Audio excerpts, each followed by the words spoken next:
You're listening to Midwest Coven Cast Presents Weekend Reads. I'm Marilyn of Midwest Coven Cast. Here in Season 3 of Weekend Reads, we will be making our way through the 1922 abridgment of Sir James Frazer's The Golden Bough. You can visit MidwestCovenCast.com to find podcast extras, including a free online copy of the text. Consider supporting Midwest Coven Cast and Weekend Reads on Patreon for access to additional materials, like a serialized official Midwest Coven Cast Presents Weekend Reads ebook with additional notes about the text and some editorial modernizations straight from, well, me. Now, Coven, it is time to cozy up with your coffee or tea and enjoy this episode of Weekend Reads. Chapter 53, The Propitiation of Wild Animals by Hunters. The explanation of life by the theory of an indwelling and practically immortal soul is one which the savage does not confine to human beings, but extends to the animate creation in general. In so doing, he is more liberal and perhaps more logical than the civilized man, who commonly denies to animals that privilege of immortality which he claims for himself. The savage is not so proud. He commonly believes that animals are endowed with feelings and intelligence like those of men, and that, like men, they possess souls which survive the death of their bodies, either to wander about as disembodied spirits, or to be born again in animal form. Thus, to the savage who regards all living creatures as practically on a footing of equality with man, the act of killing and eating an animal must wear a very different aspect from that which the same act presents to us, who regard the intelligence of animals as far inferior to our own, and deny them the possession of immortal souls. Hence, on the principles of his rude philosophy, the primitive hunter who slays an animal believes himself exposed to the vengeance either of its disembodied spirit or of all the other animals of the same species, whom he considers as knit together, like men, by the ties of kin and the obligations of the blood feud, and therefore as bound to resent the injury done to one of their number. Accordingly, the savage makes it a rule to spare the life of those animals which he has no pressing motive for killing, at least such fierce and dangerous animals as are likely to exact a bloody vengeance for the slaughter of one of their kind. Crocodiles are animals of this sort. They are only found in hot countries, where, as a rule, food is abundant, and primitive man has therefore little reason to kill them for the sake of their tough and unpalatable flesh. Hence it is a custom with some savages to spare crocodiles, or rather only to kill them in obedience to the law of blood feud, that is, as a retaliation for the slaughter of men by crocodiles. For example, the Dyaks of Borneo will not kill a crocodile unless a crocodile has first killed a man. For why, say they, should they commit an act of aggression, when he and his kindred can so easily repay them? But should the alligator take a human life, revenge becomes a sacred duty of the living relatives, who will trap the man-eater in the spirit of an officer of justice pursuing a criminal. Others, even then, hang back, reluctant to embroil themselves in a quarrel which does not concern them. The man-eating alligator is supposed to be pursued by righteous nemesis, and whenever one is caught, they have a profound conviction that it must be the guilty one or his accomplice.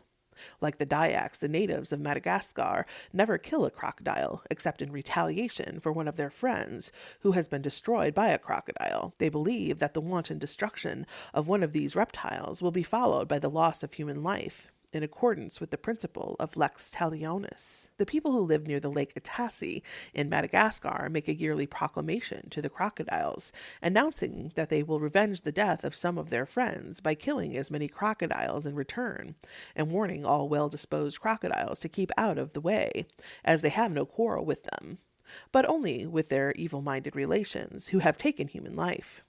Various tribes of Madagascar believe themselves to be descended from crocodiles, and accordingly they view the scaly reptile as, to all intents and purposes, a man and a brother. If one of the animals should so far forget himself as to devour one of his human kinsfolk, the chief of the tribe, or in his absence an old man familiar with the tribal customs, repairs at the head of the people to the edge of the water, and summons the family of the culprit to deliver him up to the arm of justice. A hook is then baited and cast into the river or lake.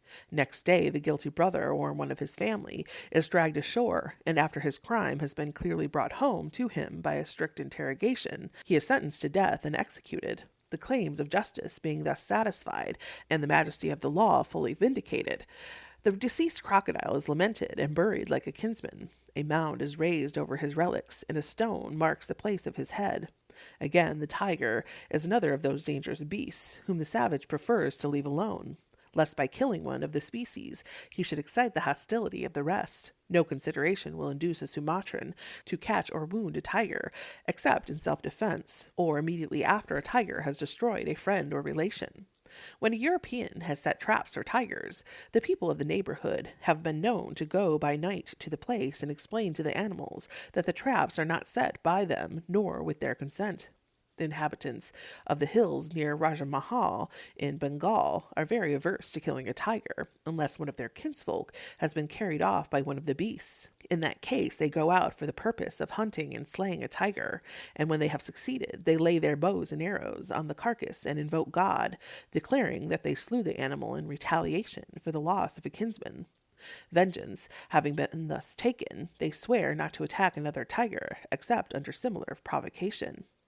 The Indians of Carolina would not molest snakes when they came upon them, but would pass by on the other side of the path, believing that if they were to kill a serpent, the reptile's kindred would destroy some of their brethren, friends, or relations in return. So the Seminole Indians spared the rattlesnake, because they feared that the soul of the dead rattlesnake would incite its kinfolk to take vengeance. The Cherokee regard the rattlesnake as the chief of the snake tribe, and fear and respect him accordingly. Few Cherokee will venture to kill a rattlesnake unless they cannot help it, and even then they must atone for the crime by craving pardon of the snake's ghost, either in their own person or through the mediation of a priest, according to a set formula. If these precautions are neglected, the kinsfolk of the dead snake will send one of their number as an avenger of blood, who will track down the murderer and sting him to death.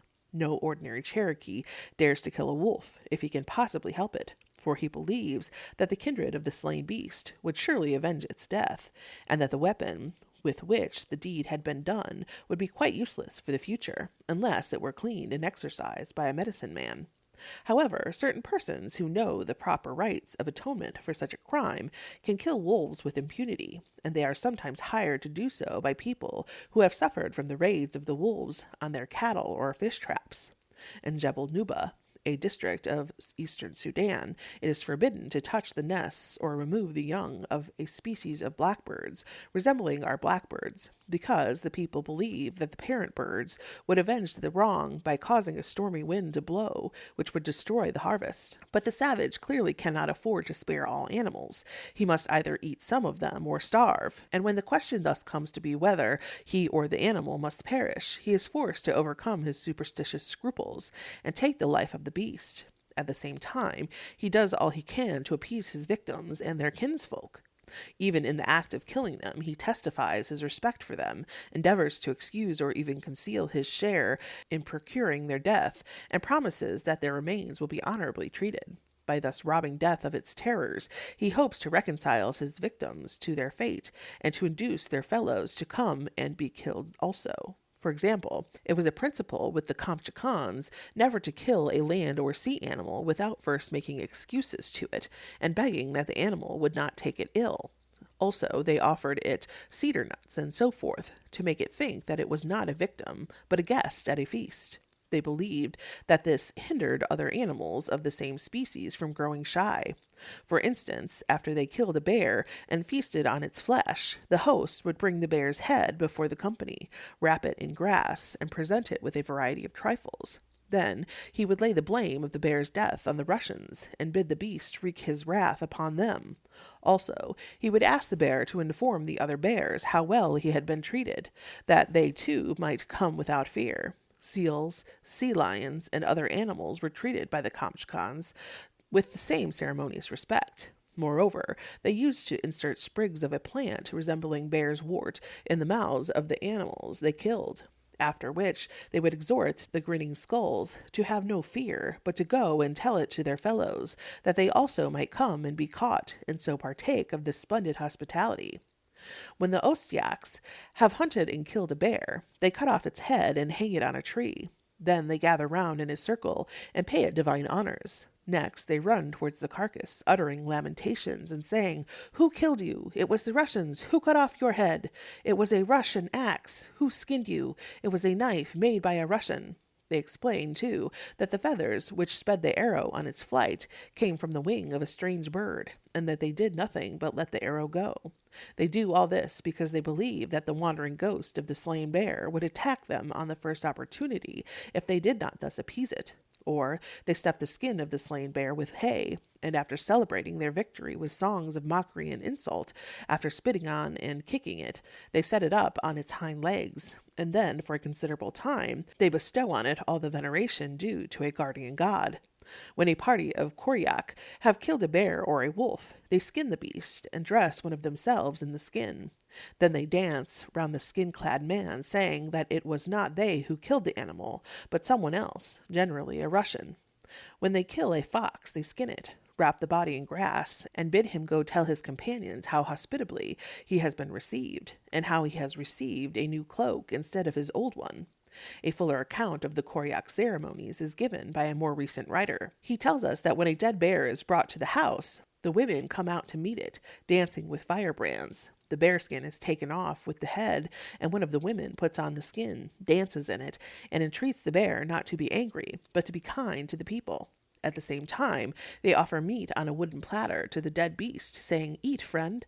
Afterwards, a ceremony is performed for the purpose of sending the dead bear, or rather his spirit, away back to his home. He is provided with provisions for the journey in the shape of puddings or reindeer flesh packed in a grass bag. His skin is stuffed with grass and carried round the house, after which he is supposed to depart toward the rising sun. The intention of the ceremonies is to protect the people from the wrath of the slain bear and his kinsfolk, and so to ensure success in future bear hunts. The Finns used to try to persuade a slain bear that he had not been killed by them, but had fallen from a tree or met his death in some other way. Moreover, they held a funeral festival in his honor, at the close of which bards expatiated on the homage that had been paid to him, urging him to report to the other bears the high consideration with which he had been treated, in order that they also, following his example, might come and be slain. When the Lapps had succeeded in killing a bear with impunity, they thanked him for not hurting them, and for not breaking the clubs and spears which had given him his death wounds, and they prayed that he would not visit his death upon them by sending storms or in any other way. His flesh then furnished a feast. The reverence of hunters for the bear, whom they regularly kill and eat, may thus be traced all along the northern region of the Old World, from Bering Straits to Lapland. It appears in similar forms in North America. With American Indians, a bear hunt was an important event for which they prepared by long fasts and purgations. Before setting out, they offered expiatory sacrifices to the souls of bears slain in previous hunts, and besought them to be favorable to the hunters. When a bear was killed, the hunter lit his pipe, and putting the mouth of it between the bear's lips, blew into the bowl, filling the beast's mouth with smoke. Then he begged the bear not to be angry at having been killed, and not to thwart him afterwards in the chase. The carcass was roasted whole and eaten, not a morsel of the flesh might be left over. The head, painted red and blue, was hung on a post, and addressed by orators, who heaped praise on the dead beast. When men of the Bear Clan in the Ottawa tribe killed a bear, they made him a feast of his own flesh, and addressed him thus: "Cherish us no grudge because we have killed you. You have sense, and you see that our children are hungry. They love you and wish to take you into their bodies. Is it not glorious to be eaten by the children of a chief?" Amongst the Nootka Indians of British Columbia, when a bear had been killed, it was brought in and seated before the head chief in an upright posture, with a chief's bonnet, wrought in figures, on its head, and its fur powdered over with white down. A tray of provisions was then set before it, and it was invited by words and gestures to eat. After that, the animal was skinned, boiled, and eaten. A like respect is testified for other dangerous creatures by the hunters who regularly trap and kill them. When Kaffir hunters are in the act of showering spears on an elephant, they call out, "Don't kill us, great captain. Don't strike or tread upon us, mighty chief."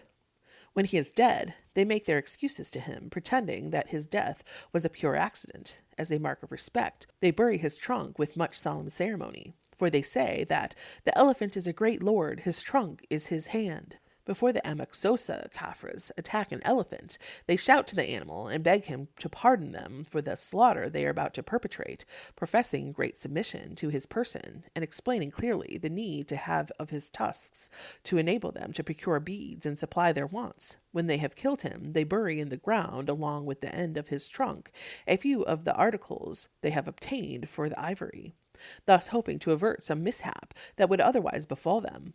Among some tribes of eastern Africa, when a lion is killed, the carcass is brought before the king, who does homage to it by prostrating himself on the ground and rubbing his face on the muzzle of the beast. In some parts of western Africa, if a person kills a leopard, he is bound fast and brought before the chiefs for having killed one of their peers. The man defends himself on the plea that the leopard is chief of the forest and therefore a stranger. He is then set at liberty and rewarded. But the dead leopard, adorned with a chief's bonnet, is set up in the village, where nightly dances are held in its honor. The Baganda greatly fear the ghosts of buffaloes, which they have killed, and they always appease these dangerous spirits. On no account will they bring the head of a slain buffalo into a village or into a garden of plantains. They always eat the flesh of the head in the open country.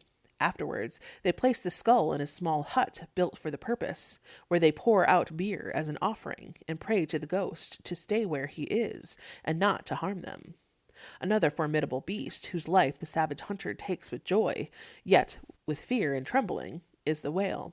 After the slaughter of a whale, the maritime Koryak of northeastern Siberia hold a communal festival, the essential part of which is based on the conception that the whale killed has come on a visit to the village, that it is staying for some time, during which it is treated with great respect, that it then returns to the sea to repeat its visit the following year, that it will induce its relatives to come along, telling them of the hospitable reception that has been accorded to it. According to the Koryak ideas, the whales, like all other animals, constitute one tribe, or rather family, of related individuals who live in villages like the Koryak.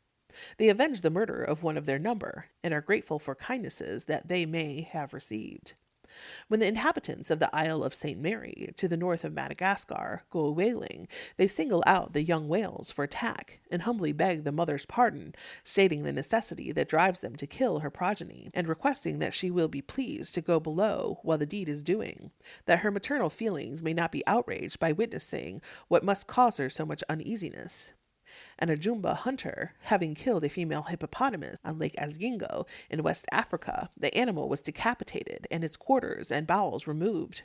When the hunter, naked, stepped into the hollow of the ribs, and kneeling down in the bloody pool, washed his whole body with the blood and excretions of the animal, while he prayed to the soul of the hippopotamus not to bear him a grudge for having killed her, and so blighted her hopes of future maternity.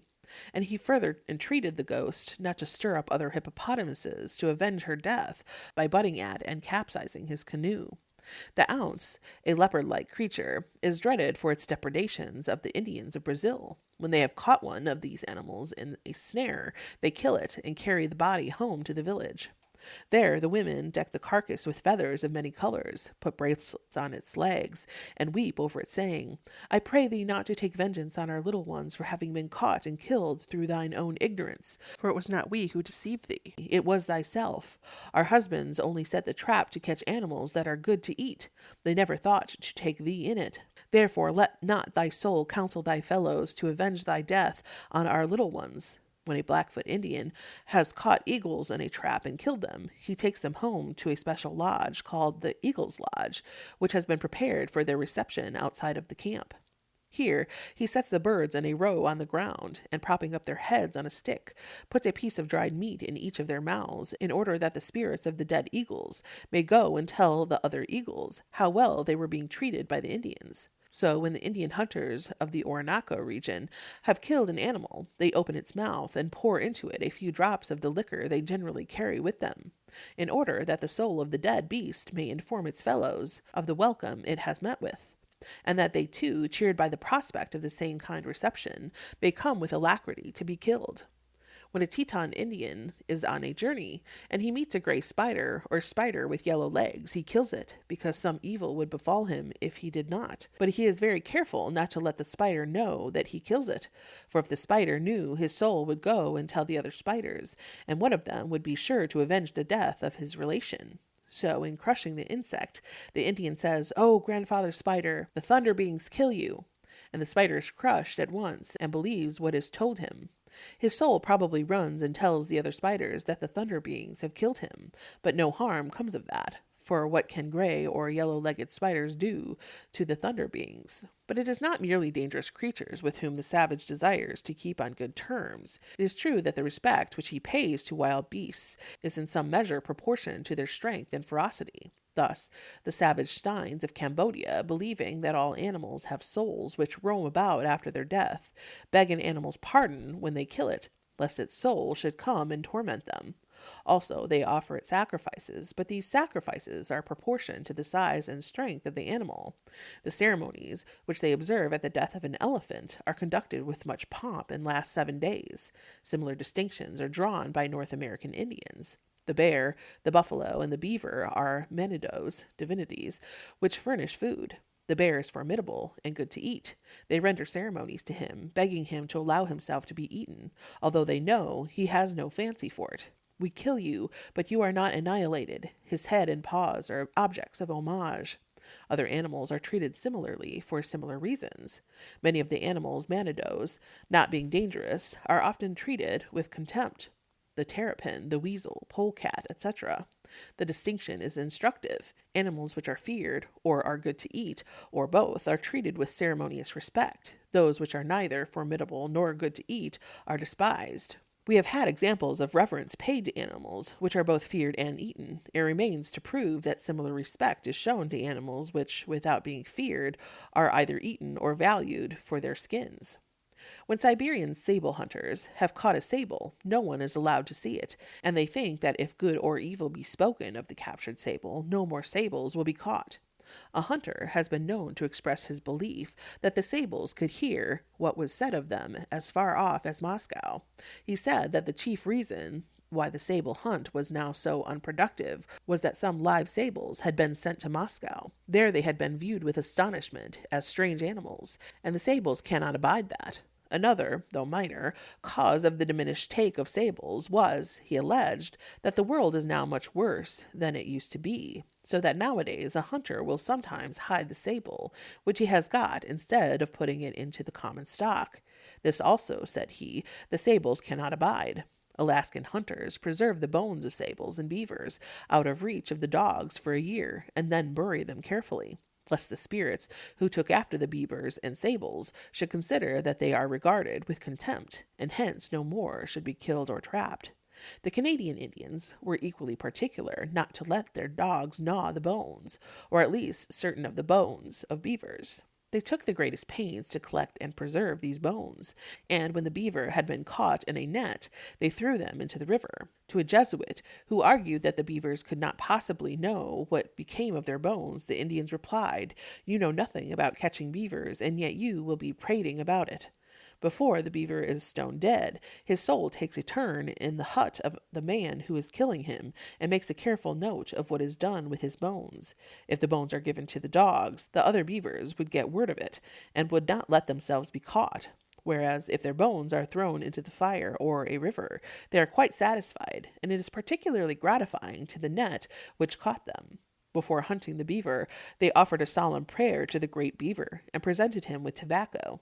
And when the chase was over, an orator pronounced a funeral oration over the dead beavers. He praised their spirit and wisdom. "You will hear no more," said he, "the voice of the chieftains who commanded you, and whom you chose from among all the warrior beavers to give you laws. Your language, which the medicine men understand perfectly, will be heard no more at the bottom of the lake. You will fight no more battles with the otters, your cruel foes. No beavers, but your skins shall serve to buy arms. We will carry your smoked hams to our children. We will keep the dogs from eating your bones, which are so hard. The eland deer and elk were treated by the American Indians with the same punctilious respect, and for the same reason. Their bones might not be given to the dogs, nor thrown into the fire, nor might their fat be dropped upon the fire, because the souls of the dead animals were believed to see what was done to their bodies, and to tell it to the other beasts, living and dead. Hence, if their bodies were ill used, the animals of that species would not allow themselves to be taken, neither in this world nor in the world to come. Among the Chiquitas of Paraguay, a sick man would be asked by the medicine man whether he had not thrown away some of the flesh of the deer or turtle, and if he answered yes, the medicine man would say, "That is what is killing you. The soul of the deer or turtle has entered into your body to avenge the wrong you did it." The Canadian Indians would not eat the embryos of the elk unless at the close of the hunting season. Otherwise, the mother elks would be shy and refuse to be caught. In the Timor-Lot Islands of the Indian archipelago, the skulls of all the turtles which a fisherman has caught are hung up under his house. Before he goes out to catch another, he addresses himself to the skull of the last turtle that he killed, and having inserted betel between its jaws, he prays the spirit of the dead animal to entice its kinfolk in the sea to come and be caught. In the Poso district of central Celebes, hunters keep the jawbones of deer and wild pigs which they have killed and hang them in their houses near the fire. Then they say to the jawbones, "Ye cry after your comrades, that your grandfathers or nephews or children may not go away." Their notion is that the souls of the dead deer and pigs tarry near their jawbones, and attract the souls of living deer and pigs, which are thus drawn into the toils of the hunter. Thus the wily savage employs dead animals as decoys to lure living animals to their doom. The Lengua Indians of the Gran Chaco love to hunt the ostrich, but when they have killed one of these birds and are bringing home the carcass to the village, they take steps to outwit the resentful ghost of their victim. They think that when the first natural shock of death is past, the ghost of the ostrich pulls himself together and makes after his body. Acting on this sage calculation, the Indians pluck feathers from the breast of the bird and strew them at intervals along the track. At every bunch of feathers, the ghost stops to consider, "Is this the whole of my body, or only a part of it?" The doubt gives him pause, and when at last he has made up his mind fully at all the bunches, and has further wasted valuable time by the zigzag course which he invariably pursues in going from one to another, the hunters are safe at home, and the bilked ghost may stalk in vain round about the village, which he is too timid to enter. The Eskimo about Bering Strait believe that the souls of dead sea beasts, such as seals, walrus, and whales, remain attached to their bladders, and that by returning the bladders to the sea, they can cause the souls to be reincarnated in fresh bodies, and so multiply the game which the hunters pursue and kill. Acting on this belief, every hunter carefully removes and preserves the bladders of all the sea beasts that he kills, and at a solemn festival, held once a year in winter, these bladders, containing the souls of all the sea beasts that have been killed throughout the year, are honored with dances and offerings of food in the public assembly room, after which they are taken out on the ice and thrust through holes into the water. For the simple Eskimo imagine that the souls of the animals, in high good humor at the treatment they have experienced, will thereafter be born again as seals, walrus, and whales, and in that form will flock willingly to be again speared, harpooned, or otherwise done to death by the hunters.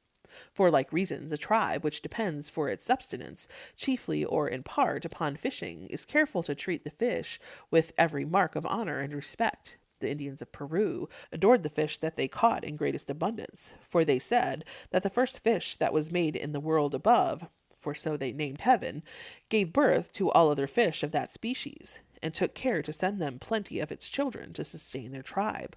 For this reason they worshipped sardines in one region, where they killed more of them than any other fish. In others the skate, in others the dogfish, in others the golden fish, for its beauty, in others the crawfish, in others, for want of larger gods, the crabs, where they had no other fish, or where they knew not how to catch and kill them. In short, they had whatever fish was most serviceable to them as their gods. The Kwakiutl Indians of British Columbia think that when a salmon is killed, its soul returns to the salmon country. Hence, they take care to throw the bones and offal into the sea, in order that the soul may reanimate them at the resurrection of the salmon. Whereas, if they burn the bones, the soul would be lost, and so it would be quite impossible for that salmon to rise from the dead. In like manner, the Ottawa Indians of Canada, believing that the souls of dead fish passed into other bodies of fish, never burned fish bones, for fear of displeasing the souls of the fish, who would come no more to the nets.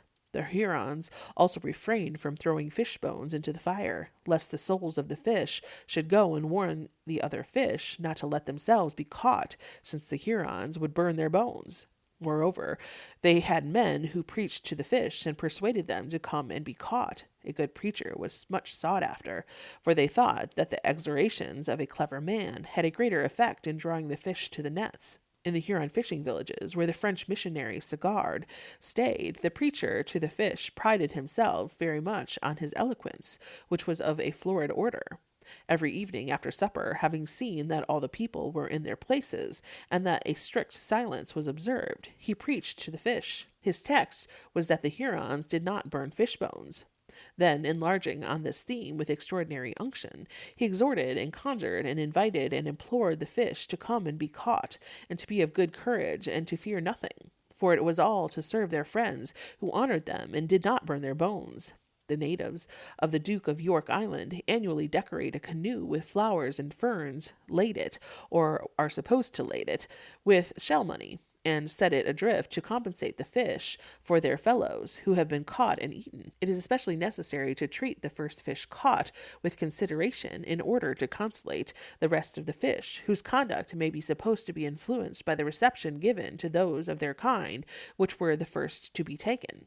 Accordingly, the Maoris always put back into the sea the first fish caught, with a prayer that it may tempt other fish to come and be caught. Still more stringent are the precautions taken when the fish are the first of the season. On salmon rivers, when the fish begin to run up the stream in spring, they are received with much deference by tribes who, like the Indians of the Pacific coast of North America, subsist largely upon a fish diet. In British Columbia, the Indians used to go out to meet the first fish as they came up the river. They paid court to them, and would address them thus: you fish, you are all chiefs, you are all chiefs. Amongst the Tlingit of Alaska, the first halibut of the season is carefully handled, and addressed as a chief, and a festival is given in his honor, after which the fishing goes on. In spring, when the winds blow soft from the south and the salmon begin to run up the Klamath River, the Karoks of California dance for salmon to ensure a good catch.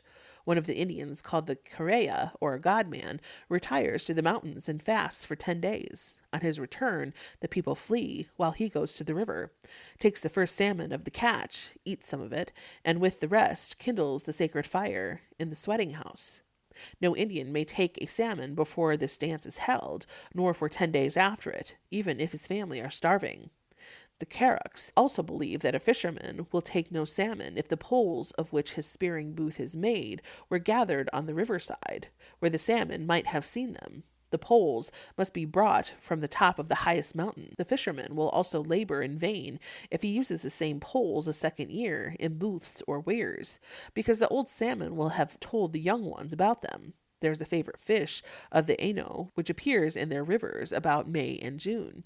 They prepare for the fishing by observing rules of ceremonial purity, and when they have gone out to fish, the women at home must keep strict silence, or the fish would hear them and disappear.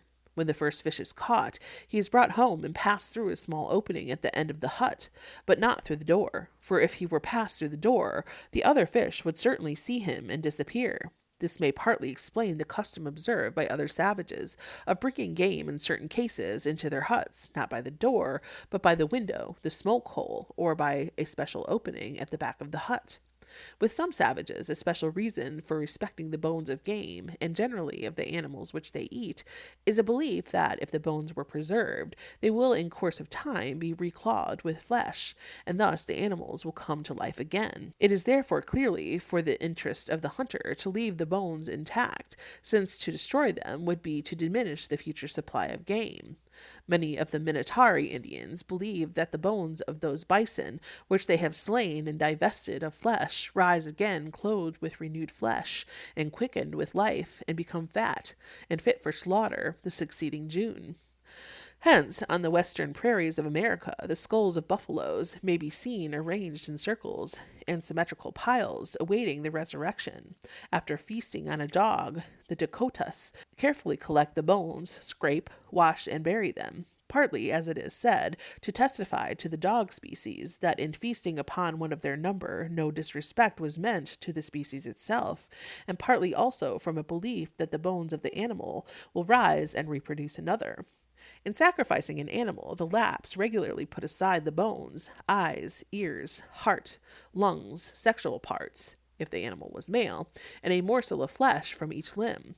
Then, after eating the remainder of the flesh, they laid the bones and the rest in an anatomical order in a coffin and buried them with the usual rites, believing that the god to whom the animal was sacrificed would reclothe the bones with flesh and restore the animal to life in Jamba Emo, the subterranean world of the dead. Sometimes, as after feasting on a bear, they seem to have contented themselves with thus burying the bones.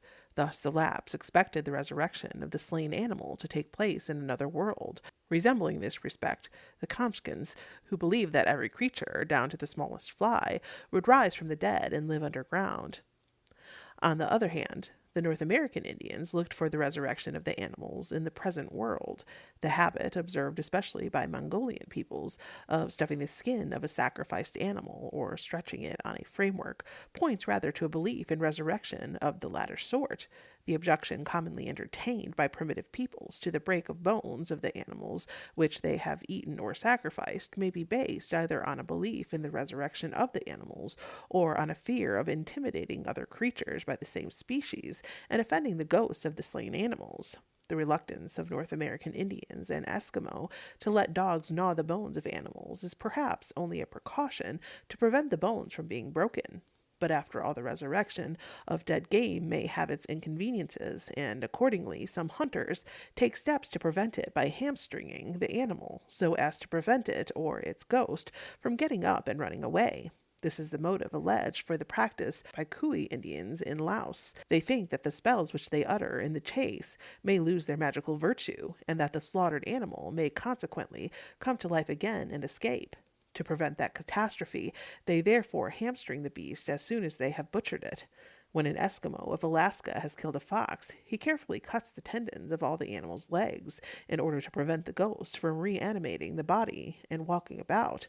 But hamstringing the carcass is not the only measure which the prudent savage adopts for the sake of disabling the ghost of his victim. In old days, when the Aino went out hunting and killed a fox first, they took care to tie its mouth up tightly in order to prevent the ghost of the animal from sallying forth and warning its fellows against the approach of the hunter. The Gilyaks of the Amur River put out the eyes of the seals they have killed, lest the ghosts of the slain animals should know their slayers and avenge their death by spoiling the seal hunt.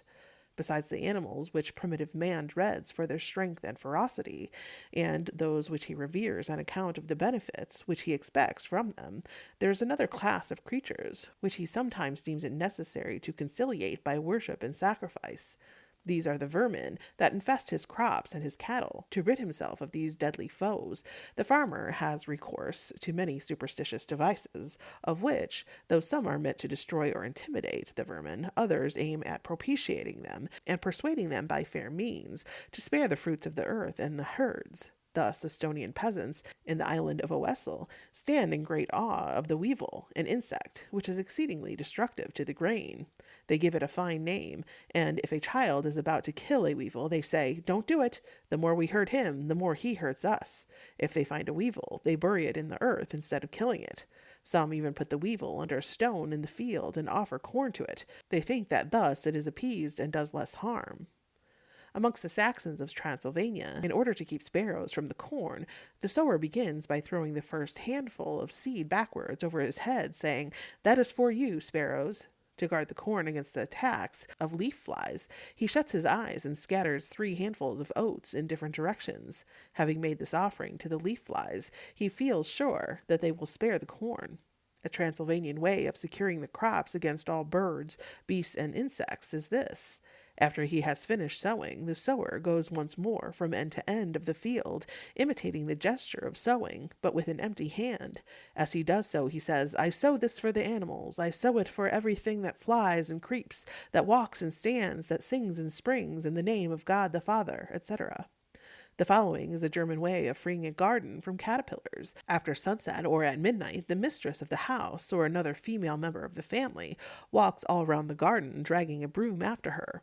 She may not look behind her and must keep murmuring, Good evening, Mother Caterpillar. You shall come with your husband to church. The garden gate is left open till the following morning. Sometimes in dealing with vermin, the farmer aims at hitting a happy mean between excessive rigor on the one hand and weak indulgence on the other.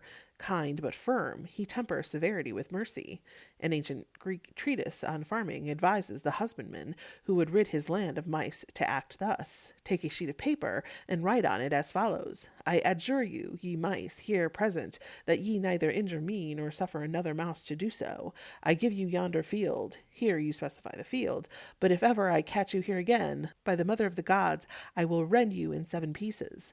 Write this and stick the paper on the unhewn stone in the field before sunrise, taking care to keep the written side up. In the Ardennes, they say to get rid of rats, you must repeat the following words, et verbum apudum vestrum.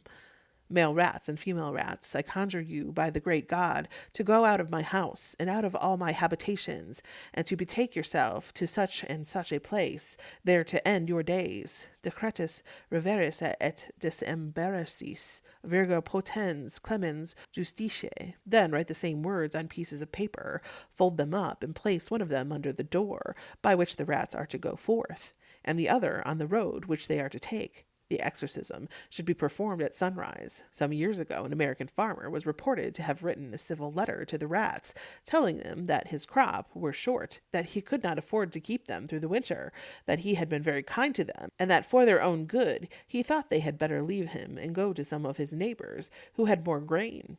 This document he pinned to a post in his barn for the rats to read.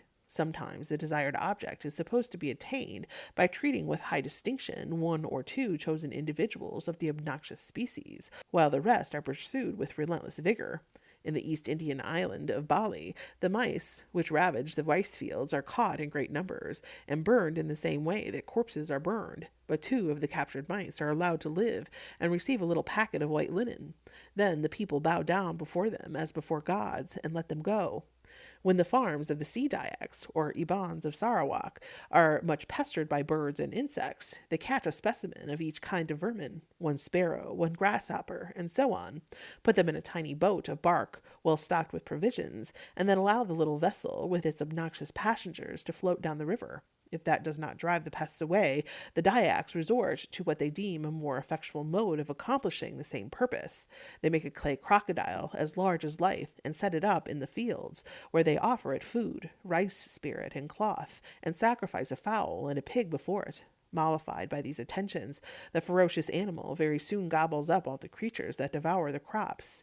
In Albania, if the fields or vineyards are ravaged by locusts or beetles, some of the women will assemble with disheveled hair, catch a few of the insects, and march with them in a funeral procession to a spring or stream, in which they drown the creatures. Then one of the women sings, O locusts and beetles, who have left us bereaved, and the dirge is taken up and repeated by all the women in chorus. Thus, by celebrating the obsequies of a few locusts and beetles, they hope to bring about the death of them all. When caterpillars invade a vineyard or field in Syria, the virgins were gathered, and one of the caterpillars was taken, and a girl made its mother. Then they bewailed and buried it. Thereafter, they conducted the mother to the place where the caterpillars were, consoling her in order that all the caterpillars might leave the garden. Chapter 54. Types of Animal Sacrament. Subsection 1. The Egyptian and the Aino types of sacrament. We are now perhaps in a position to understand the ambiguous behavior of the Aino and the Gilyaks towards the bear. It has been shown that the sharp line of demarcation which we draw between mankind and the lower animals does not exist for the savage. To him, many of the other animals appear as his equals or even his superiors, not merely in brute force, but in intelligence, and if choice or necessity leads him to take their lives, he feels bound, out of regard to his own safety, to do it in a way way which will be as inoffensive as possible, not merely to the living animal, but to its departed spirit, and to all the other animals of the same species, which would resent an affront put upon one of their kind, much as a tribe of savages would revenge an injury or insult offered to a tribesman. We have seen that among the many devices by which the savage seeks to atone for the wrong done by him to his animal victims, one is to show marked deference to a few chosen individuals of the species, for such behavior is apparently regarded as entitling him to exterminate with impunity all the rest of the species upon which he can lay hands. This principle perhaps explains the attitude, at first sight puzzling and contradictory, of the Aino towards the bear. The flesh and skin of the bear regularly afford them food and clothing, but since the bear is an intelligent and powerful animal, it is necessary to offer some satisfaction or atonement to the bear species for the loss which it sustains in the death of so many of its members. This satisfaction or atonement is made by rearing young bears, treating them so long as they live with respect, and killing them with extraordinary marks of sorrow and devotion. So the other bears are appeased, and do not resent the slaughter of their kind by attacking the slayers or deserting the country, which would deprive the Aino of one of their means of subsistence. Thus, the primitive worship of animals conforms to two types, which are in some respects the converse of each other. On the one hand, animals are worshipped, and are therefore neither killed nor eaten. On the other hand, animals are worshipped because they are habitually killed and eaten. In both types of worship, the animal is revered on account of some benefit, positive or negative, which the savage hopes to receive from it. In the former worship, the benefit comes either in the positive shape of protection, advice, and help, which the animal affords the man, or in the negative shape of abstinence from injuries, which it is in the power of the animal to inflict. In the latter worship, the benefit takes the material form of the animal's flesh and skin. The two types of worship are in some measure antithetical. In the one, the animal is not eaten because it is revered. In the other, it is revered because it is eaten. But both may be practiced by the same people, as we see in the case of the North American Indians, who, while they apparently revere and spare their totem animals, also revere the animals and fish upon which they subsist. The Aborigines of Australia have totemism in the most primitive form known to us, but there is no clear evidence that they attempt, like the North American Indians, to conciliate the animals which they kill and eat. The means which the Australians adopt to secure a plentiful supply of game appear to be primarily based not on conciliation, but on sympathetic magic, a principle to which the North American Indians also resort for the same purpose. Hence, as the Australians undoubtedly represent a ruder and earlier stage of human progress than the American Indians, it would seem that before hunters think of worshipping the game as a means of ensuring an abundant supply of it, they seek to attain the same end by sympathetic magic. This again would show that there is good reason for believing that sympathetic magic is one of the earliest means by which man endeavors to adapt the agencies of nature to his needs. Corresponding to the two distinct types of animal worship, there are two distinct types of the custom of killing the animal god. On the one hand, when the revered animal is habitually spared, it is nevertheless killed and sometimes eaten on rare and solemn occasions. Examples of this custom have been already given and an explanation of them offered. On the other hand, when the revered animal is habitually killed, the slaughter of any one of the species involves the killing of the god and is atoned for on the spot by apologies and sacrifices, especially when the animal is a powerful and dangerous one. And in addition to this ordinary and everyday atonement, there is a special annual atonement, at which a selective individual of the species is slain with extraordinary marks of respect and devotion. Clearly the two types of sacramental killing, the Egyptians and the Aino types, as we may call them for distinction, are liable to be confounded by an observer, and before we can say to which type any particular example belongs, it is necessary to ascertain whether the animal sacramentally slain belongs to a species which is habitually spared, or to one which is habitually killed by the tribe. In the former case, the example belongs to the Egyptian type of sacrament, in the latter to the Aino type. The practice of pastoral tribes appears to furnish examples of both types of sacrament. Pastoral tribes, says Adolf Bastian, being sometimes obliged to sell their herds to strangers who may handle the bones disrespectfully, seek to avert the danger which such a sacrilege would entail by consecrating one of the herd as an object of worship, eating it sacramentally in the family circle with closed doors, and afterwards treating the bones with all the ceremonious respect which, strictly speaking, should be accorded to every head of cattle, but which, being punctually paid to the representative animal, is deemed to be paid to all. Such family meals are found among various peoples, especially those of the Caucasus. When amongst the Abkhazes, the shepherds in spring eat their common meal with their loins girt and their staves in their hands. This may be looked upon both as a sacrament and as an oath of mutual help and support, for the strongest of all oaths in that which is accompanied with the eating of a sacred substance, since the perjured person cannot possibly escape the avenging God, whom he has taken into his body and assimilated. This kind of sacrament is of the ano or expiatory type, since it is meant to atone to the species for the possible ill usage of individuals. An expiation, similar in principle but different in details, is offered by the Kalmucks to the sheep, whose flesh is one of their staple foods. Rich Kalmucks are in the habit of consecrating a white ram under the title of the Ram of Heaven or the Ram of the Spirit. The animal is never shorn and never sold, but when it grows old and its owner wishes to consecrate a new one, the old ram must be killed and eaten at a feast to which the neighbors are invited. On a lucky day, generally in autumn, when the sheep are fat, a sorcerer kills the old ram after sprinkling it with milk. Its flesh is eaten, the skeleton with a portion of that fat is burned on a turf altar, and the skin with the head and feet is hung up. An example of a sacrament of the Egyptian type is furnished by the Todas, a pastoral people of southern India, who subsist largely upon the milk of their buffaloes. Amongst them, the buffalo is to a certain degree held sacred, and is treated with great kindness, even with a degree of adoration by the people. They never eat the flesh of the cow buffalo, and as a rule abstain from the flesh of the male. But to the latter rule there's a single exception. Once a year, all the adult males of the village join the ceremony of killing and eating a very young male calf, seemingly under a month old. They take the animal into the dark recesses of the village wood, where it is killed with a club made from the sacred tree of the Todas, the Millingtonia. A sacred fire having been made by the rubbing of sticks, the flesh of the calf is roasted on the embers of certain trees, and is eaten by the men alone, women being excluded from the assembly. This is the only occasion on which the Todas eat buffalo flesh.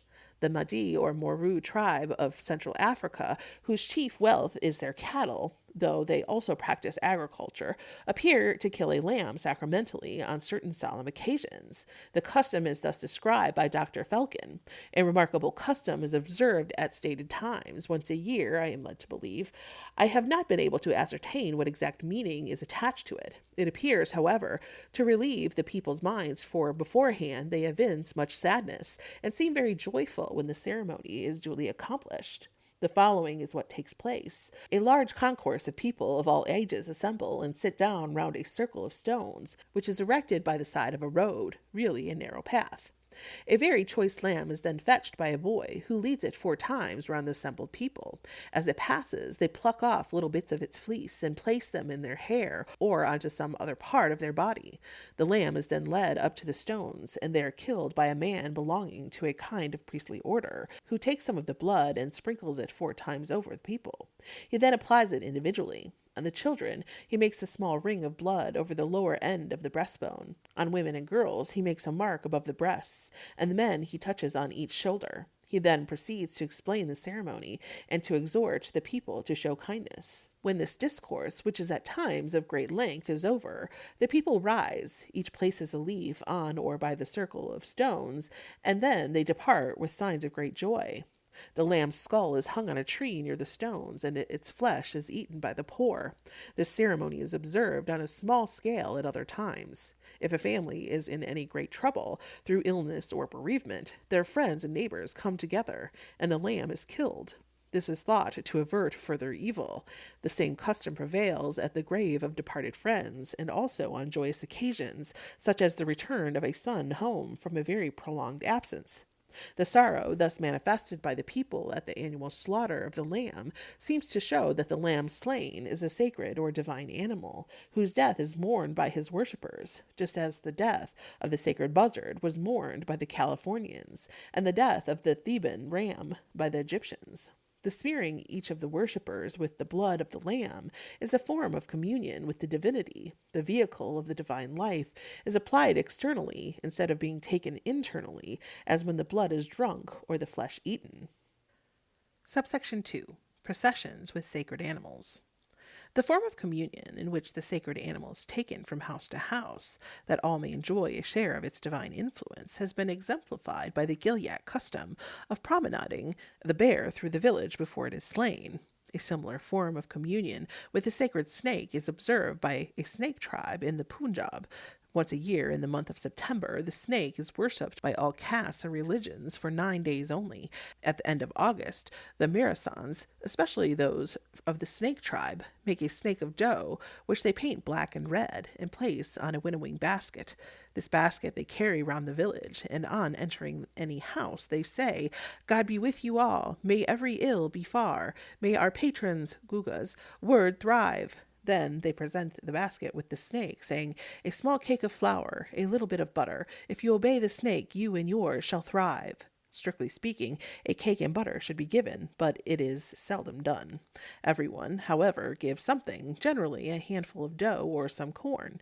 In houses where there is a new bride, or whence a bride has gone, or where a son has been born, it is usual to give a rupee and a quarter, or some cloth. Sometimes the bearers of the snake also sing, "Give the snake a piece of cloth, and he will send a lively bride." When every house has been thus visited, the dough snake is buried and a small grave is erected over it. Thither, during the 9 days of September, the women come to worship. They bring a basin of curds, a small portion of which they offer at the snake's grave, kneeling on the ground and touching the earth with their foreheads. Then they go home and divide the rest of the curds among the children.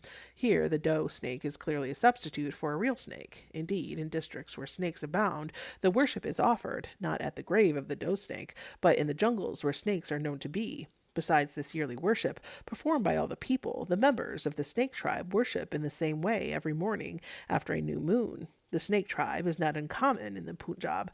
Members of it will not kill a snake, and they say that its bite does not hurt them.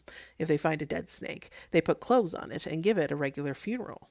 Ceremonies closely analogous to this Indian worship of the snake have survived in Europe into recent times, and doubtless date from a very primitive paganism. The best known examples is the hunting of the wren by many European peoples. The ancient Greeks and Romans, the modern Italians, Spaniards, French, Germans, Dutch, Danes, Swedes, English, and Welsh. The wren has been designated the king, the little king, the king of birds, the hedge king, and so forth, and has been reckoned amongst those birds which is extremely unlucky to kill. In England, it is supposed that if anyone kills a wren or harries its nest, he will infallibly break a bone or meet with some dreadful misfortune within the year. Sometimes it is thought that the cows will give bloody milk. In Scotland, the wren is called the Lady of Heaven's Hen, and boys say, "Malaisons, malaisons, mair than 10, that harry the Lady of Heaven's Hen." At St. Donan in Brittany, people believe that if children touch the young wrens in the nest, they will suffer from the fire of St. Lawrence. That is, from pimples on the face, legs, and so on.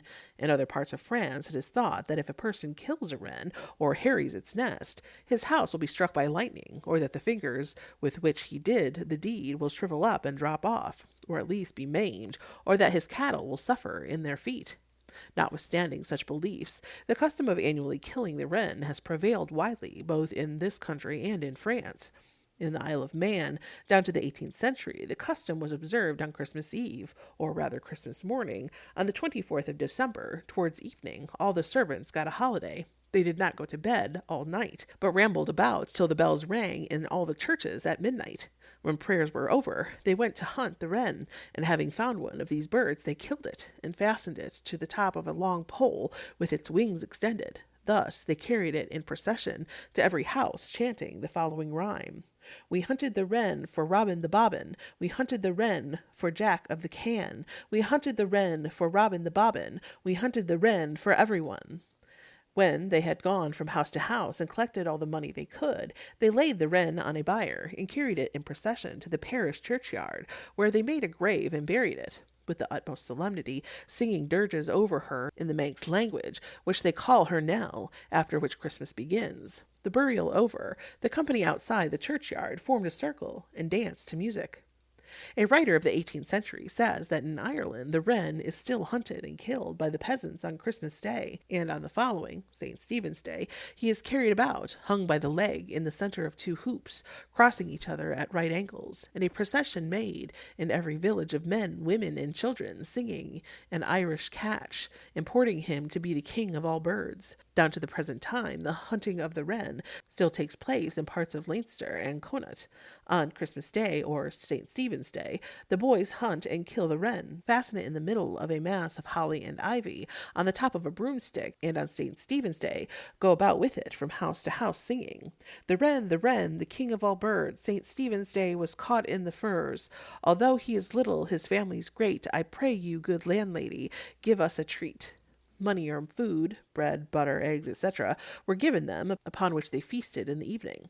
In the first half of the 19th century, similar customs were still observed in various parts of the south of France. Thus, at Carcassonne, every year on the first Sunday of December, the young people of the street Saint-Jean used to go out of the town armed with sticks, with which they beat the bushes looking for wrens. The first to strike down one of these birds was proclaimed king. Then they returned to the town in procession, headed by the king, who carried the wren on a pole.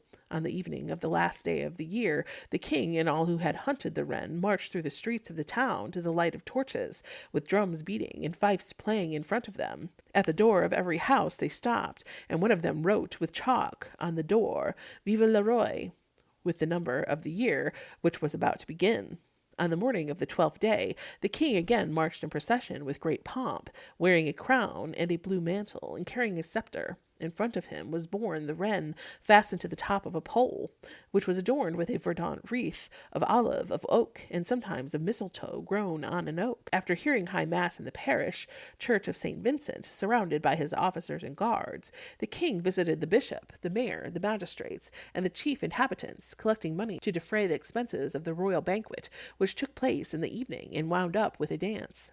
The parallelism between the custom of hunting the wren and some of those which we have considered, especially the Gilyak procession of the bear and the Indian one with the snake, seems too close to allow us to doubt that they all belong to the same circle of ideas. The worshipful animal is killed with special solemnity once a year, and before or immediately after death he is promenaded from door to door, that each of his worshippers may receive a portion of the divine virtues that are supposed to emanate from the dead or dying god. Religious processions of this sort must have had a great place in the ritual of European peoples in prehistoric times, if we may judge from the numerous traces of them which have survived in folk custom. For example, on the last day of the year, or Hogmanay, as it was called, it used to be customary in the Highlands of Scotland for a man to dress himself up in a cow's hide, and thus attired to go from house to house, attended by young fellows, each of them armed with a staff, to which a bit of raw hide was tied. Round every house the hide-clad man used to run thrice décial, that is, according to the course of the sun, so as to keep the house on his right hand, while others pursued him, beating the hide with their staves, and thereby making a loud noise like the beating of a drum. In this disorderly procession they also struck the walls of the house. On being admitted, one of the party, standing within the threshold, pronounced a blessing on the family in these words, May God bless the house and all that belongs to it, cattle, stones, and timber, in plenty of meat, of bed and body clothes, and health of men may it ever abound. Then each of the party singed in the fire a little bit of the hide, which was tied to his staff, and having done so, he applied the singed hide to the nose of every person and of every domestic animal belonging to the house. This was imagined to secure them from diseases and other misfortunes, particularly from witchcraft, throughout the ensuing year. The whole ceremony was called Calluine because of the great noise made in beating the hide. It was observed in the Hebrides, including St. Kilda, down to the second half of the 18th century at least, and it seems to have survived well into the 19th century. Chapter 55. The Transference of Evil. Subsection 1. The Transference to Inanimate Objects. We have now traced the practice of killing a god among peoples in the hunting, pastoral, and agricultural stages of society, and I have attempted to explain the motives which led men to adopt so curious a custom. One aspect of the custom still remains to be noticed. The accumulated misfortunes and sins of the whole people are sometimes laid upon the dying God, who is supposed to bear them away forever, leaving the people innocent and happy. The notion that we can transfer our guilt and sufferings to some other being who will bear them for us is familiar to the savage mind. It arises from a very obvious confusion between the physical and the mental, between the material and the immaterial, because it is possible to shift a load of wood, stones, or whatnot from our own back to the back of another. The savage fancies that it is equally possible to shift the burden of his pains and sorrows to another, who will suffer them in his stead.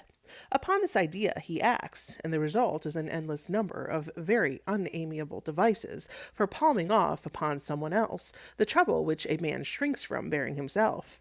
In short, the principle of vicarious suffering is commonly understood in practice by races who stand on a low level of social and intellectual culture. In the following pages, I shall illustrate the theory and the practice as they are found among savages, in all their naked simplicity, undisguised by the refinements of metaphysics and the subtleties of theology. The devices to which the cunning and selfish savage resorts for the sake of easing himself at the expense of his neighbor are manifold.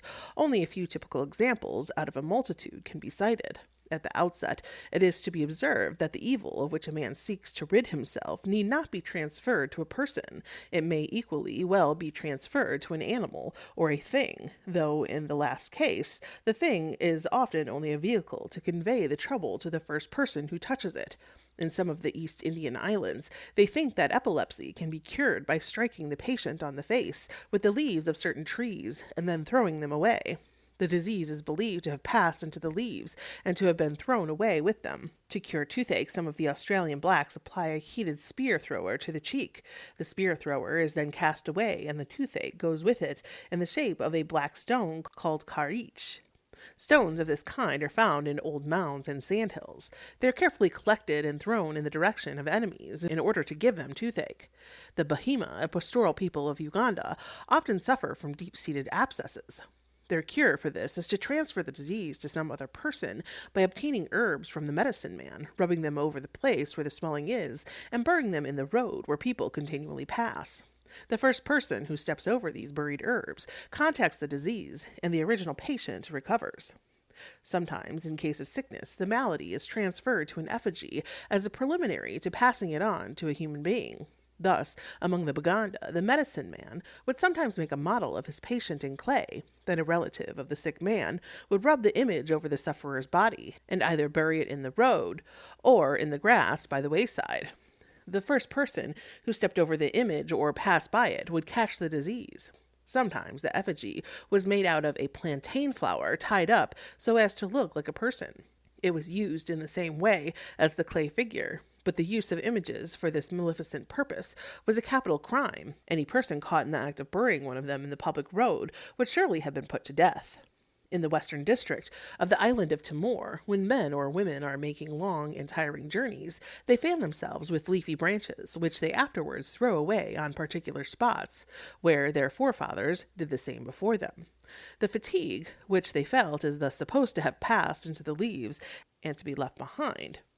Others use stones instead of leaves. Similarly, in the Babar archipelago, tired people will strike themselves with stones, believing that they thus transfer to the stones the weariness which they felt in their own bodies. They then throw away the stones in places which are specially set apart for the purpose. A like belief and practice in many distant parts of the world have given rise to those cairns or heaps of sticks and leaves which travelers often observe beside the path, and to which every passing native adds his contribution in the shape of a stone or stick or leaf. Thus, in the Solomon and Banks Islands, the natives are wont to throw sticks, stones, or leaves upon a heap at a place of steep descent, or where a difficult path begins, saying, "There goes my fatigue." The act is not a religious rite, for the thing thrown on the heap is not an offering to spiritual powers, and the words which accompany the act are not a prayer. It is nothing but a magical ceremony for getting rid of fatigue, which the simple savage fancies he can embody in a stick, leaf, or stone, and so cast it from him. Subsection 2. The transference to animals. Animals are often employed as a vehicle for carrying away or transferring the evil. When a Moor has a headache, he will sometimes take a lamb or goat and beat it till it falls down, believing that the headache will thus be transferred to the animal. In Morocco, most wealthy Moors keep a wild boar in their stables in order that the jinn and evil spirits may be diverted from the horses and enter into the boar. Amongst the Kafras of South Africa, when other remedies have failed, natives sometimes adopt the custom of taking a goat into the presence of a sick man and confess the sins of the kraal over the animal. Sometimes a few drops of blood from the sick man are allowed to fall on the head of the goat, which is turned out into an uninhabited part of the veldt. The sickness is supposed to be transferred to the animal and to become lost in the desert. In Arabia, when the plague is raging, the people will sometimes lead a camel through all the quarters of the town in order that the animal may take the pestilence on itself. Then they strangle it in a sacred place and imagine that they have rid themselves of the camel and of the plague at one blow. It is said that when smallpox is raging, the savages of Formosa will drive the demon of disease into a sow, then cut off the animal's ears and burn them or it, believing that in this way they rid themselves of the plague. Amongst the Malagasy, the vehicle for carrying away evils is called a faditra. The faditra is anything selected by the Sekidi divining board for the purpose of taking away any harmful evils or diseases that might prove injurious to an individual's happiness, peace, or prosperity. The faditra may be either ashes, cut money, a sheep, a pumpkin, or anything else the Sekidi may choose to direct. After the particular article is appointed, the priest counts upon it all the evils that may prove injurious to the person for whom it is made, and which he then charges the faditra to take away forever. If the faditra be ashes, it is blown to be carried away by the wind. If it be cut money, it is thrown to the bottom of deep water, or where it can never be found. If it be a sheep, it is carried away to a distance on the shoulders of a man who runs with all his might, mumbling as he goes, as if in the greatest rage against the faditra, for the evils it is bearing away. If it be a pumpkin, it is carried on the shoulders to a little distance, and there dashed upon the ground with every appearance of fury and indignation. A Malagasy was informed by a diviner that he was doomed to a bloody death, but that possibly he might avert his fate by performing a certain rite. Carrying a small vessel full of blood upon his head, he was to mount upon the back of a bullock. While thus mounted, he was to spill the blood upon the bullock's head, and then send the animal away into the wilderness, whence it might never return. The Bataks of Sumatra have a ceremony which they call making the curse to fly away. When a woman is childless, a sacrifice is offered to the gods of 3 grasshoppers, representing a head of cattle, a buffalo, and a horse. Then a swallow is set free, with a prayer that the curse may fall upon the bird and fly away with it. The entrance into a house of an animal which does not generally seek to share the abode of man is regarded by the Malays as ominous of misfortune. If a wild bird flies into a house, it must be carefully caught and smeared with oil, and must then be released in the open air, a formula being recited in which it is bidden to fly away, with all the ill luck and misfortunes of the occupier. In antiquity, Greek women seem to have done the same with swallows, which they caught in the house. They poured oil on them and let them fly away, apparently for the purpose of removing ill luck from the household. The Huzels of the Carpathians imagine that they can transfer freckles to the first swallow they see in spring by washing their face in flowing water and saying, "Swallow, swallow, take my freckles and give me rosy cheeks." Among the Badagas of the Nilgiri Hills in southern India, when a death has taken place, the sins of the deceased are laid upon a buffalo calf. For this purpose, the people gather round the corpse and carry it outside of the village. There, an elder of the tribe, standing at the head of the corpse, recites or chants a long list of sins, such as any Badaga may commit, and the people repeat the last words of each line after him. The confession of sins is thrice repeated. By a conventional mode of expression, the sum total of sins a man may do is said to be 1,300. Admitting that the deceased has committed them all, the performer cries aloud, "Stay not their flight to God's pure feet." As he closes, the whole assembly chants aloud, "Stay not their flight." Again, the performer enters into details and cries, "He killed the crawling snake, it is a sin." In a moment, the last word is caught up, and all the people cry, "It is a sin." As they shout, the performer lays his hand upon the calf. The sin is transferred to the calf. Thus, the whole catalogue is gone through in this impressive way. But this is not enough. As the last shout, "Let all be well," dies away, the performer gives place to another, and again confession is made, and all the people shout, "It is a sin." A third time it is done. Then, still in solemn silence, the calf is let loose. Like the Jewish scapegoat, it may never be used for secular work. At a Badaga funeral witnessed by the Rev. A.C. Clayton, the buffalo calf was led thrice round the bier, and the dead man's hand was laid on its head. By this act, the calf was supposed to receive all the sins of the deceased. It was then driven away to a great distance, that it might contaminate no one, and it was said that it would never be sold, but looked on as a dedicated sacred animal. The idea of the ceremony is that the sins of the deceased enter the calf, or that the task of his absolution is laid on it. They say that the calf very soon disappears, and that it is never heard of. Subsection 3. The transference to men.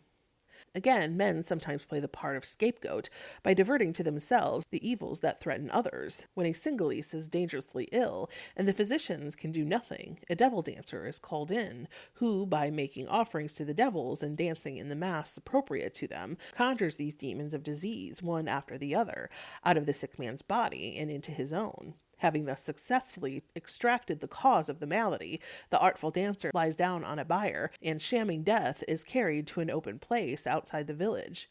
Here, being left to himself, he soon comes to life again, and hastens back to claim his reward. In 1590, a Scotch, which of the name of Agnes Sampson, was convicted of curing a certain Robert Kerrs of a disease laid upon him by a Westland warlock, when he was at Dumfries. Whilk sickness she took upon herself, and kept the same with great groaning and torment till the morn. At Whilk time there was a great din heard in the house. The noise was made by the witch in her efforts to shift the disease, by means of clothes, from herself to a cat or dog. Unfortunately, the attempt partly miscarried. The disease missed the animal, and hit Alexander Douglas of Dalkeith, who dwined and died of it, while the original patient, Robert Kerrs, was made whole. In one part of New Zealand, an expiation for sin was felt to be necessary. A service was performed over an individual, by which all the sins of the tribe were supposed to be transferred to him. A fern stalk was previously tied to this person, with which he jumped into the river, and there, unbinding, allowed it to float away to the sea, bearing their sins with it. In great emergencies, the sins of the Rajah of Manipur used to be transferred to somebody else, usually to a criminal, who earned his pardon by his vicarious sufferings. To effect the transference, the Rajah and his wife, clad in fine robes, bathed on a scaffold erected in the bazaar, while the criminal crouched beneath it. With the water which dripped from them on him, their sins also were washed away and fell on the human scapegoat. To complete the transference, the Rajah and his wife made over their fine robes to their substitute, while they themselves, clad in new raiment, mixed with the people till evening. In Travancore, when a Rajah is near his end, they seek out a holy Brahmin, who consents to take upon himself the sins of the dying man in consideration of the sum of 10,000 rupees. Thus prepared to immolate himself on the altar of duty, the saint is introduced into the chamber of death, and closely embraces the dying Rajah, saying to him, "O king, I undertake to bear all your sins and diseases. May your highness live long and reign happily." Having thus taken to himself the sins of the sufferer, he is sent away from the country, and never more allowed to return. At Uch Kurgan, in Turkestan, Mr. Schuyler saw an old man who was said to get his living by taking on himself the sins of the dead, and thenceforth devoting his life to prayer for their souls. In Uganda, when an army had returned from war, and the gods warned the king by their oracles that some evil had attached itself to the soldiers, it was customary to pick out a woman slave from the captives, together with a cow, a goat, a fowl, and a dog from the booty, and to send them back under a strong guard to the borders of the country from which they had come. There their limbs were broken and were left to die, for they were too crippled to crawl back to Uganda. In order to ensure the transference of the evil to these substitutes, bunches of grass were rubbed over the people and cattle and then tied to the victims.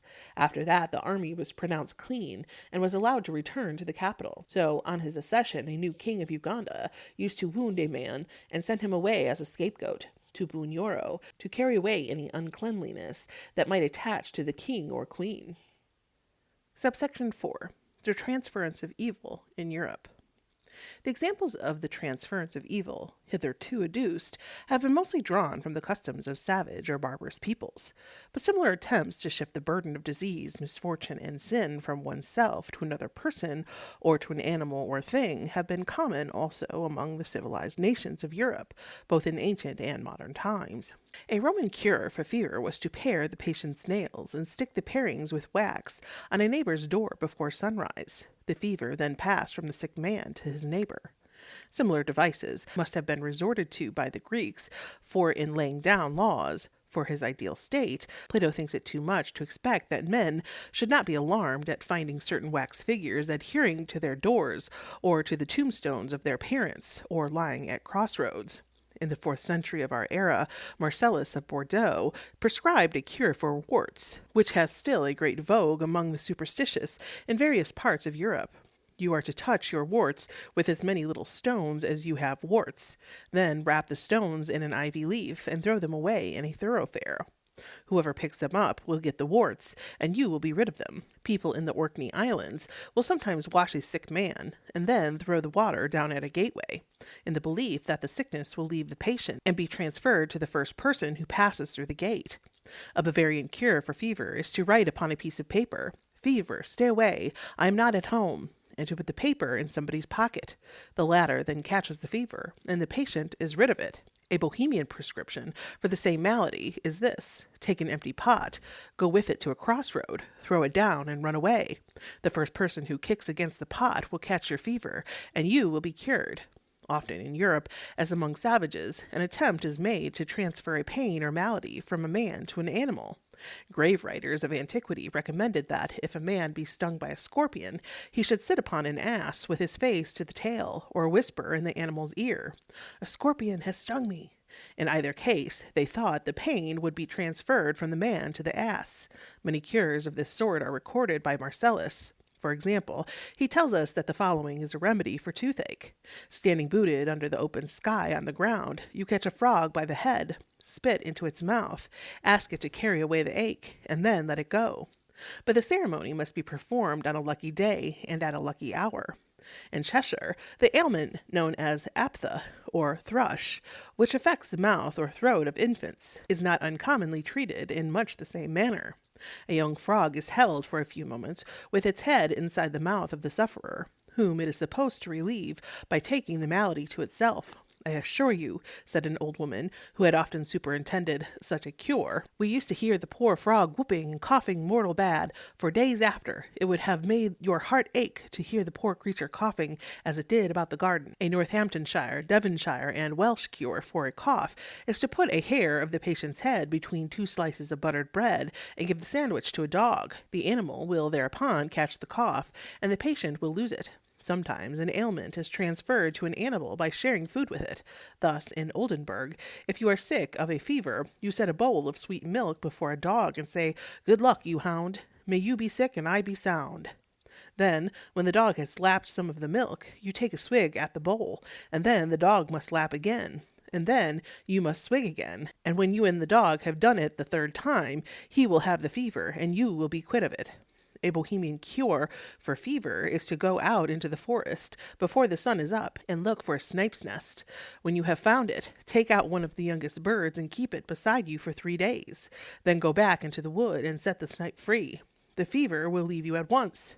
The snipe has taken it away. So in Vedic times, the Hindus of old sent consumption away with a blue jay. They said, "O consumption, fly away with the blue jay.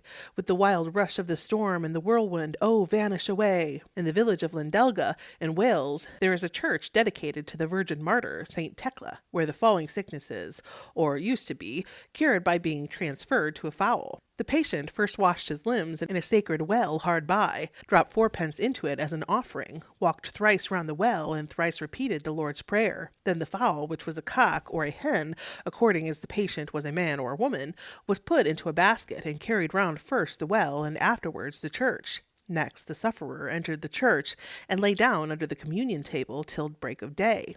After that he offered 6 pence and departed, leaving the fowl in the church. If the bird died, the sickness was supposed to have been transferred to it from the man or woman who was now rid of the disorder. As late as 1855, the old parish clerk of the village remembered quite well to have seen the birds staggering about from the effects of the fits which had been transferred to them. Often the sufferer seeks to shift his burden of sickness or ill luck to some inanimate object. In Athens, there is a little chapel of St. John the Baptist, built against the ancient column. Fever patients resort thither, and by attaching a wax thread to the inner side of the column, believe that they transfer the fever from themselves to the pillar.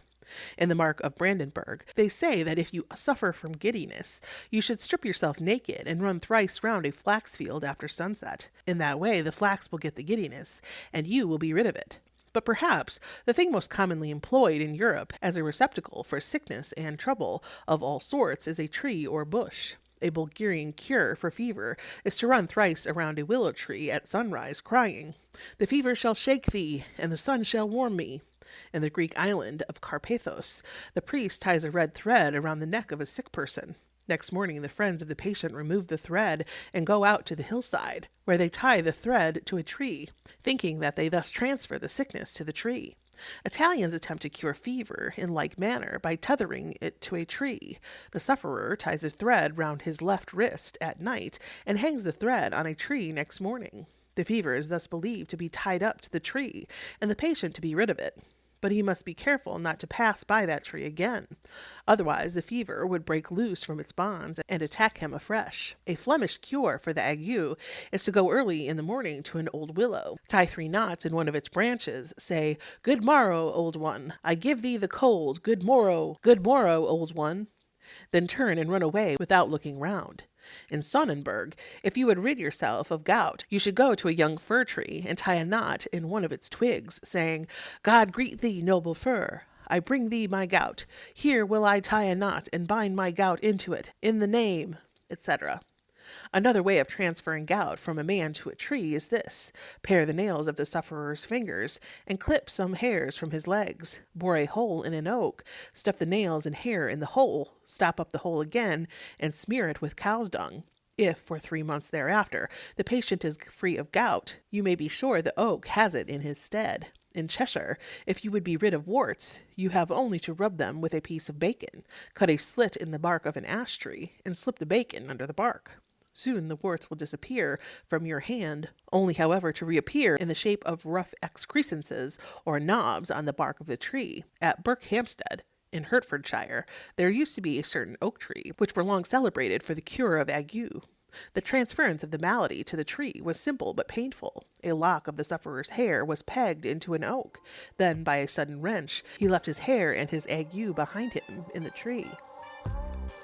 Thank you for listening to this week's episode of Midwest Covencast Presents Weekend Reads. We will be back in 2 weeks with our next installment. In the meantime, you can catch up with our other pod, Midwest Covencast. Consider supporting Midwest Covencast and Weekend Reads on our Patreon to gain access to additional content and exclusive Coven merch. You can even join our Coven by following us on social media at Midwest Covencast on TikTok, Facebook, and Instagram, and at Midwest Coven on Twitter. You can also keep up with us on our website, MidwestCovencast.com. Until next time, Coven, blessed be.